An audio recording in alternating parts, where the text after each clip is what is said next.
Hello and welcome. I'm Betsy Davison, co-founder of Space for Arts. Think of us as a global marketplace of professional production spaces for photo, video, film, and TV production. Thank you for joining us today for our series, Building Billion-Dollar Brands. We've partnered with Tracy Tarek, founder of Poppy Creative Agency and Focus on Women, to bring you these exciting conversations. I'm Tracy Tarek, founder of Poppy Creative Agency and Focus on Women. Thank you for joining us today for our series, Building Billion-Dollar Brands. We've partnered with Space for Arts to bring you these exciting conversations. Poppy Creative represents photographers and stylists specializing in lifestyle, food, and interiors on both the West and East Coast. Focus on Women is my passion project and my way of creating an amazing network of female identifying creatives. Focus on Women and Space for Arts are passionate about community and telling visionary stories that can change the way we look at the world and how we work and communicate with each other. Please tune into our podcast to hear amazing stories about women in the commercial photography industry and how we're building a network that supports opportunities. Today we have Glen Senk as moderator, speaking with his partner and husband, Keith Johnson, talking about their early days creating the prototype store for Anthropologie and how they built the successful billion-dollar brand it is today. Glen is a creative leader who has worked with several of the world's most iconic brands, including Bloomingdale's, Habitat International, Williams-Sonoma, Pottery Barn, Anthropologie, and Urban Outfitters. And yes, it's the first time they've been on camera together talking about their anthro story. This talk is so close to my heart as my career started at Williams-Sonoma, and while there, Glen was working on the newly acquired Pottery Barn. I attribute so much of what I know and my career path to Williams-Sonoma, and so to come full circle and get to have Glen host these talks was truly a treat. Tell me about the beginning of your days at Anthropologie. We had in the stores, we had lots of props, and customers were always asking to buy the props. And you always had a mantra, still do, a mantra, never disappoint the customer, give the customer everything they want. So you asked me to, on an unpaid basis, to start working for the company and buy props. And you knew that my passion in life is to go flea market shopping and just hunting in general for things.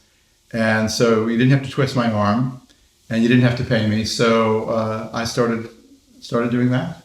Now, I want to correct you because you actually didn't buy them in the beginning. You dumpster dove, if I remember correctly. Yes. Well, the budget extended to dumpster diving and not much more.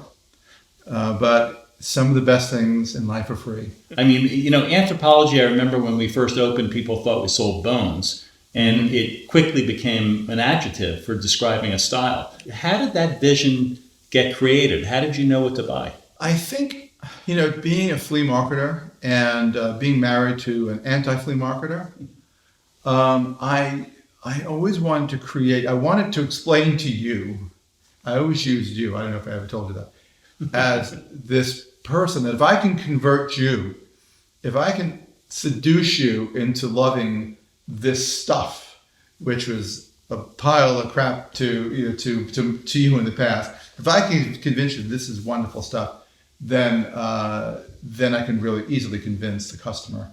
There's a bit of a tuning fork inside me, and when I see something, it just pings. And I think what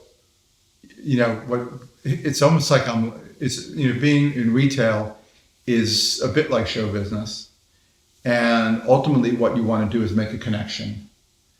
And when you feel that ping and you know that you found something that has affected you deeply, there's going to be commonality. You're going to, it's going to work for other people too. And that's what I searched for endlessly. Part of my process to make something in Anthropologie was take something and then twist it once. Don't twist it twice. So there are all these designs in the world, as you said, there's millions of designs in the world. And so how do you make it fresh or how do you make it intriguing without making it crazy? You know, so people are like, well, what is that? And I think you give one little addition to it.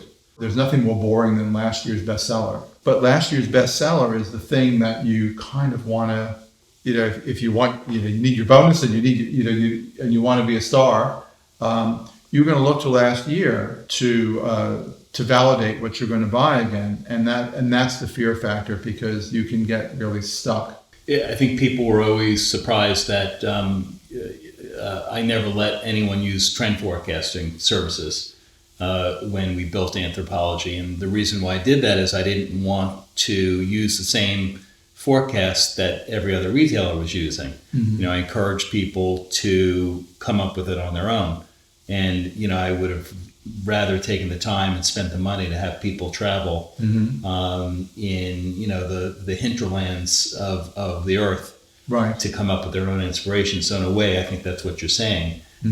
Come up with it on your own. Yeah, I mean, I think, what you're saying about trend forecasting, I mean, it's all sort of very valid for a lot of, you know, people. But I think that our approach, you know, with travel for a lot of people, we definitely didn't do things by the book, and we had to rewrite the book a bit, but it was a wonderful adventure. Thank you all for spending a few moments with us today. We hope you enjoyed the conversation. To learn more about Space for Arts, Poppy Creative Agency, or Focus on Women, please see the links below. See you next time for the next conversation in our series. Thank you so much.